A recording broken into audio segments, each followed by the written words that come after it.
குழந்தைகளே, ஒரு நாள் சுலைமான் நபி அவர்கள் அல்லாவிடம் கண்ணீருடன் கேட்ட ஒரு துவா.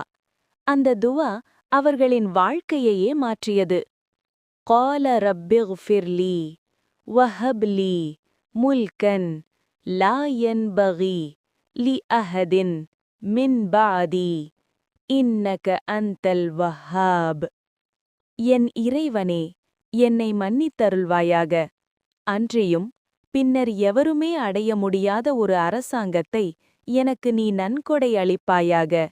நிச்சயமாக நீயே மிகப் பெரும் கொடையாளி. யா அல்லாஹ், என் இதயத்தை உன்னிடம் திருப்பி வை. என் தவறுகளை மன்னித்து எனக்கு நன்மை செய்யும் ஞானத்தைத் தா. அந்த துவாவுக்கு பிறகு அல்லாஹ் அவர்களுக்கு அரசாட்சியும் ஞானமும் யாருக்கும் கிடைக்காத அருளையும் கொடுத்தான். குழந்தைகளே, உண்மையான துவா விதியை கூட மாற்றும். நாமும் மனமார துவா செய்யலாம். அல்லாஹ் கேட்பான்.